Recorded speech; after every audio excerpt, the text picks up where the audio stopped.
Hello student, class 12, open your book accountancy, chapter number 3, admission of a partner. Today topic, adjustment of revaluation of assets and liabilities. When we want revaluation of assets and liabilities with the help of revaluation account, all datas are recorded. Revaluation of assets and liabilities is done with the help of new account. वो सारी चीज़ें जो revaluation assets and liabilities का किया जाएगा उसको जो है हम लोग एक अकाउंट ओपन करेंगे जिसका नाम है revaluation account. इसको एक दूसरे नाम से भी जानते हैं, another name of account, PL adjustment.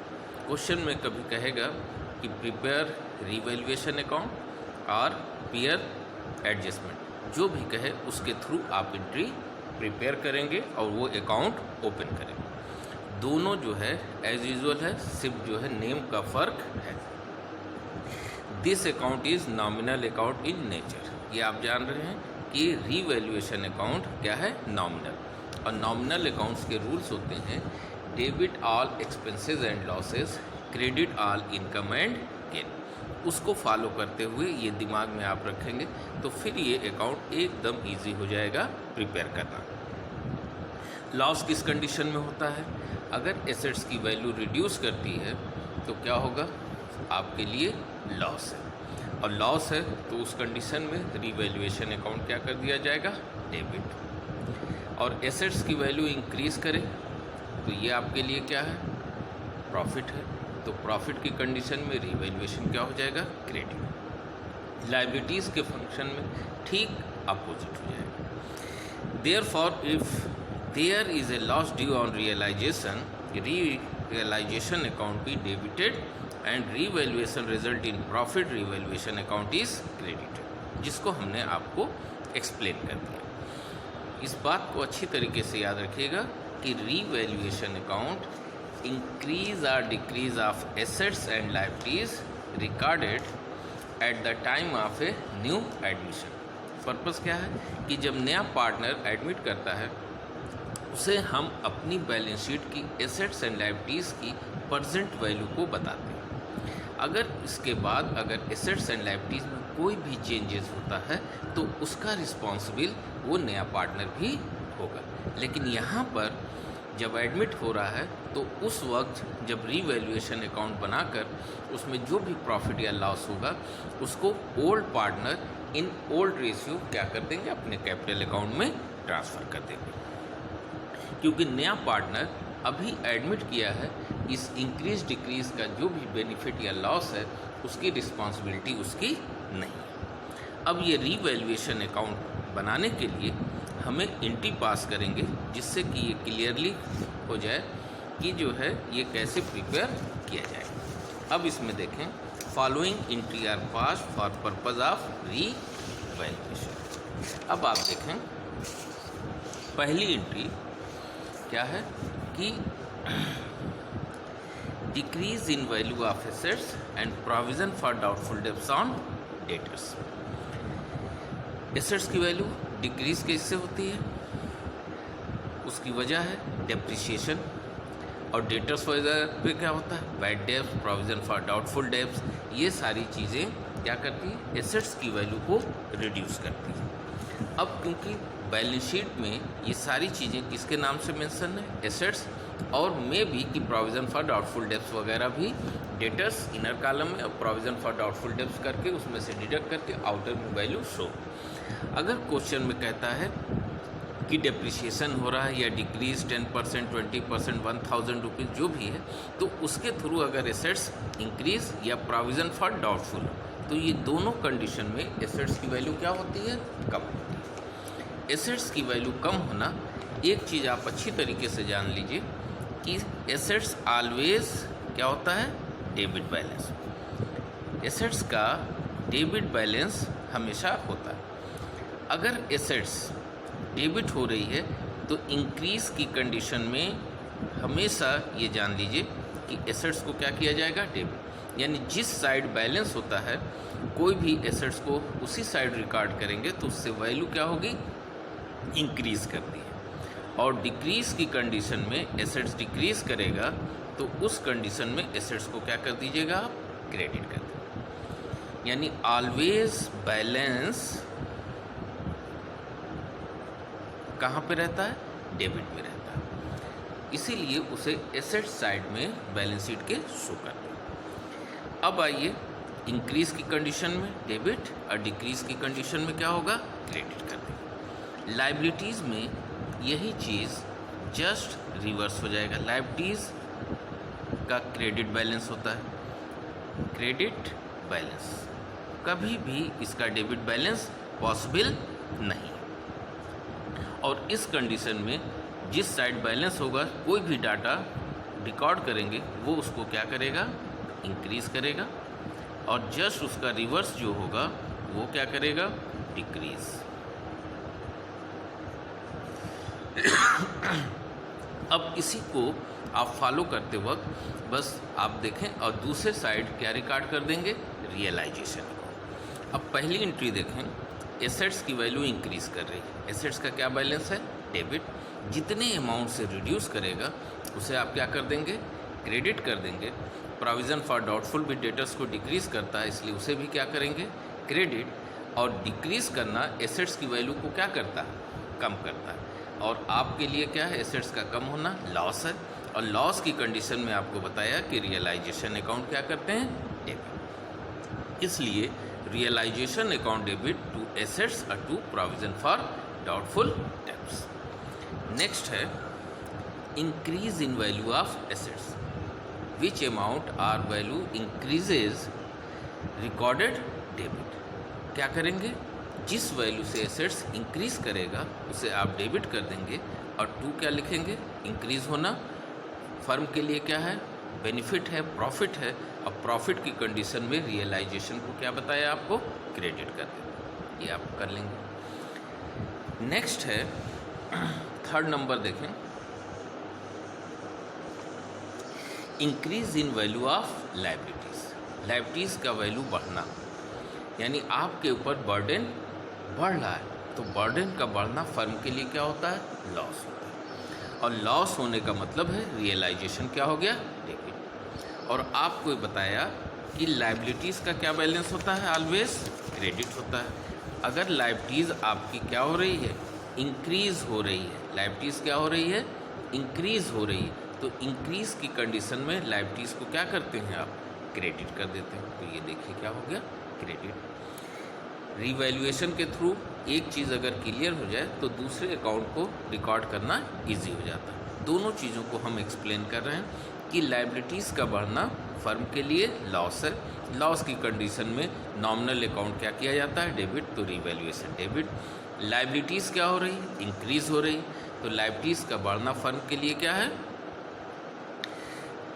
Liabilities का बैलेंस क्रेडिट होता है, इंक्रीज़ हो रहा है, इसलिए उसे हम कहाँ शो करेंगे, क्रेडिट साइड। नेक्स्ट आइए, decrease in value of liabilities का रिड्यूस होना फर्म के लिए क्या है, बेनिफिट है, तो बेनिफिट के कंडीशन में रिवैल्यूएशन क्रेडिट, और लाइबिलिटीज़ का बैलेंस रिड्यूस हो रहा है तो इसलिए उसे क्या करेंगे आप, डेबिट कर देंगे। बस इन दो चीज़ों को याद आप रखें, क्या क्या चीज़, कि एसेट्स इंक्रीज़ हो तो डेबिट, रिड्यूस हो तो एसेट्स को क्रेडिट, और लाइबिलिटीज़ में जस्ट रिवर्स कर देंगे, यानी लाइबिलिटीज़ इंक्रीज़ हो तो लाइबिलिटीज़ अकाउंट को क्रेडिट कर देंगे, और रिड्यूस होगा तो उसे क्या कर लेंगे, डेबिट कर लेंगे। अब देखें for unrecorded assets, unrecorded assets now recorded, जो चीज़ें मिस हो गई अब उसे रिकॉर्ड करेंगे, तो रिकॉर्ड करने से उसकी वैल्यू बैलेंस शीट में क्या होगी, इंक्रीज़ होनी, और एसेट्स इंक्रीज़ होना डेबिट, और एसेट्स बढ़ना फर्म के लिए बेनिफिट है, प्रॉफिट है, इसलिए रीवैल्यूएशन को क्या कर देंगे,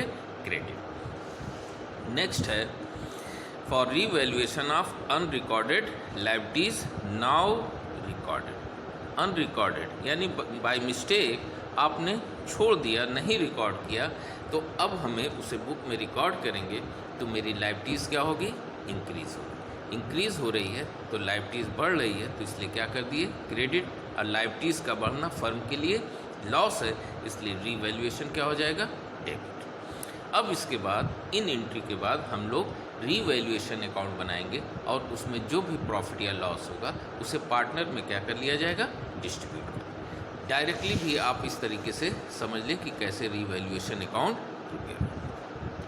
हमने बताया कि रीवैल्यूएशन अकाउंट इज क्या है, नॉमिनल अकाउंट। और नॉमिनल अकाउंट फर्म के लिए क्या रूल होता है कि एक्सपेंसेस या लॉसेस हो, आपको एक्सपेंस हो या लॉसेस हो, उसे आप कहाँ रिकॉर्ड करेंगे, डेबिट होगा।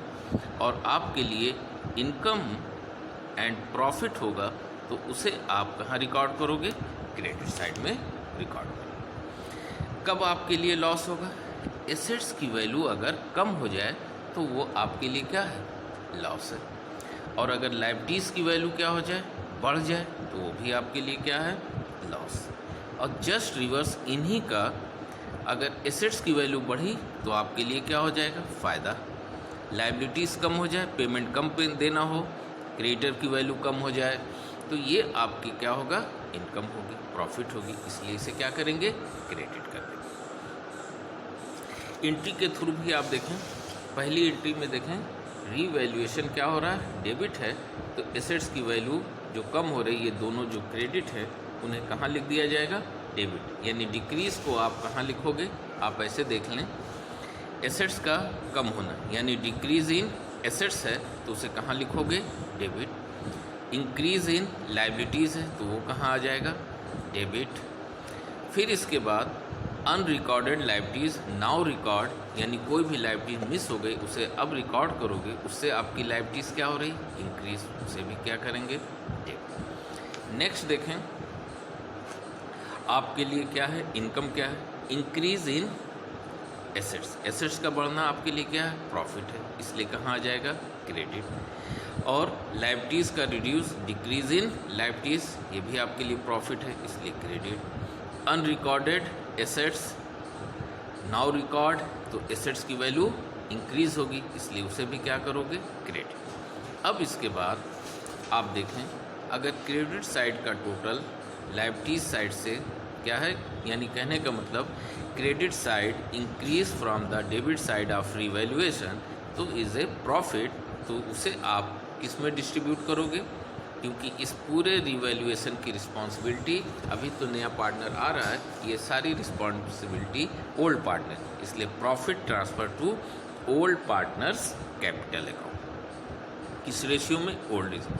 आप यहाँ लिखेंगे लॉस या प्रॉफिट ट्रांसफ़र टू कैपिटल, और ए बी पार्टनर है तो ए बी लिखकर उसको कर लेंगे, और प्रॉफिट की कंडीशन में जस्ट अपोजिट ये कर लिया जाएगा। इसकी एंट्री देखिए, ये आपकी एंट्री हो जाएगी, प्रॉफिट है तो प्रॉफिट की कंडीशन प्रॉफिट ऑन रीवैल्यूएशन, इससे पार्टनर्स कैपिटल क्या होगी, इंक्रीज होगी, इसलिए इसे क्या कर देंगे, क्रेडिट कर देंगे।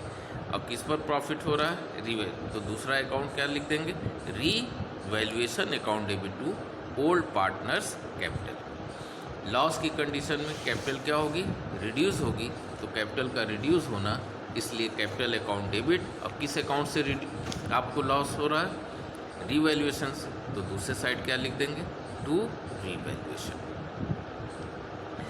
अब इस पर बेस एक क्वेश्चन देखते हैं, ठीक है।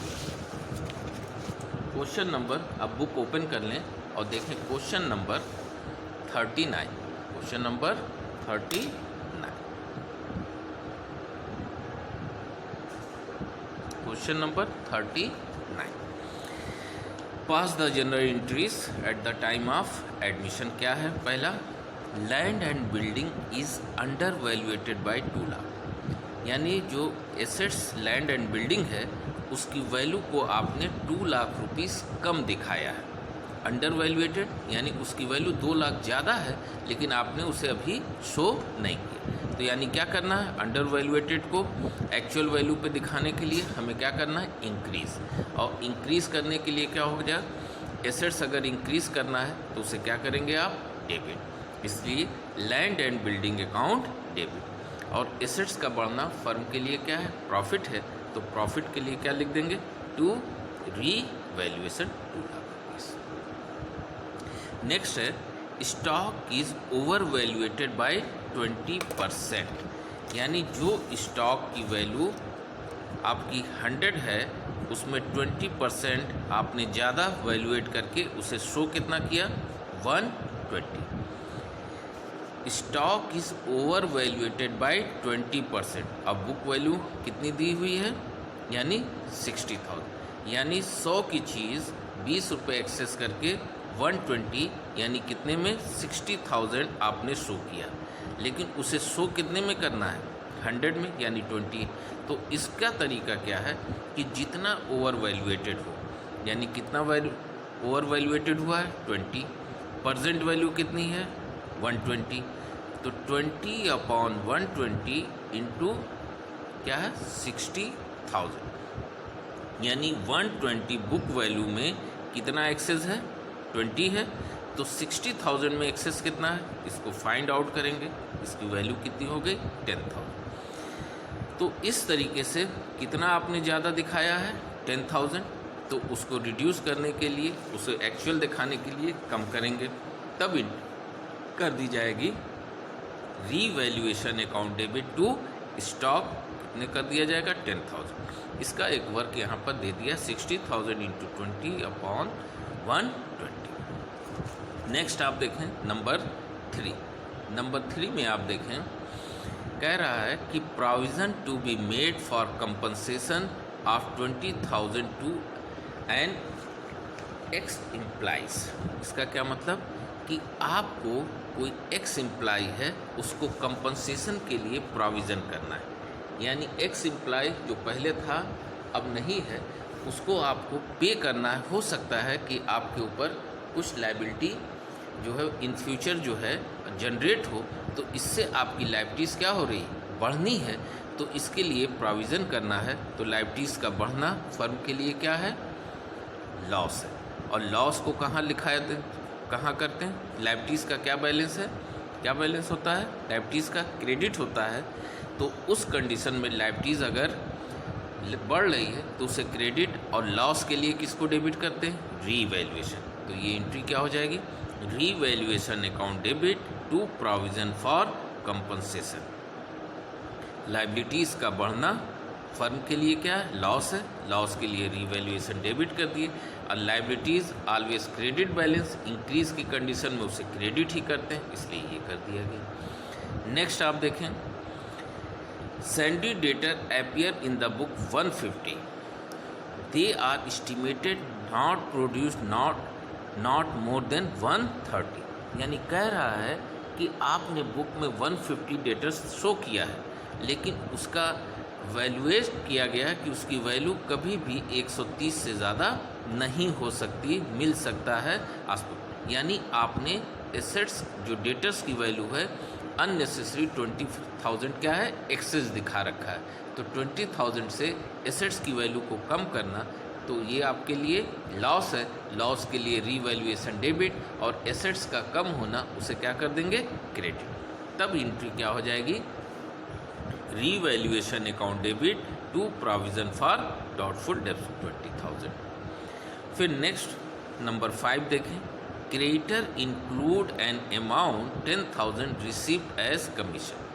कमीशन रिसीव के पैसे को रॉन्गली जो है आपने कहाँ रिकॉर्ड कर दिया है, क्रेडिटर में। तो क्रेडिटर अननेसेसरी 10,000 से इंक्रीज़ हुआ, तो इसे नॉर्मलाइज करने के लिए जो चीज़ अगर गलत क्रेडिट हो गई है तो उसे करेक्ट करने के लिए उसे कम करना है, तो उसे क्या कर देंगे, डेबिट, और दूसरे साइड क्या लिख दिया जाएगा, रीवैल्यूएशन। तो नंबर 5 देखें, creditor account debit to revaluation, कितने से, 10,000 से। फिर आता है number 6, bill of exchange 40,000 which was previously discounted with the banker was dishonored on 31st March. No entry has been passed for it. आपने 11th में बिल ऑफ एक्सचेंज चैप्टर पढ़ा था, उसमें well discounted by bank and then after क्या है, dishonour, तो drawer अपने वहाँ एंट्री करता था drawee account debit to bank, और ड्रॉवी कौन है, क्रेडिटर। तो अगर ये ट्रांजैक्शंस मिस हो गया है तो उसे करेक्ट करने के लिए क्या है, एज इट इज़ आप रिकॉर्ड करेंगे, यानी क्या एंट्री हुई, creditor account debit to bank. आपके क्रेडिटर क्योंकि पेमेंट नहीं किया, उतने से क्रेडिटर की वैल्यू क्या हो गई, बिल डिसऑनर होने की वजह से आप उसे डेटर्स को क्या कर देंगे, डेबिट कर देंगे। आप एंट्री क्या हो जाएगी, कौन बिल डिसऑनर किया है, ड्रॉर आपका, तो ड्रॉर जो है ड्रॉवी तो वो ड्रॉवी को आप क्या करेंगे, डेबिट, डेटर्स की वैल्यू बढ़ जाएगी और बैंक बैलेंस क्या हो जाएगा, रिड्यूस हो जाएगा। तो उस कंडीशन में एंट्री क्या होगी, sundry debtors account debit to bank. क्या लिख देंगे, sundry debtors account debit to bank. Next आइए, the value of machine is to be decrease to 120।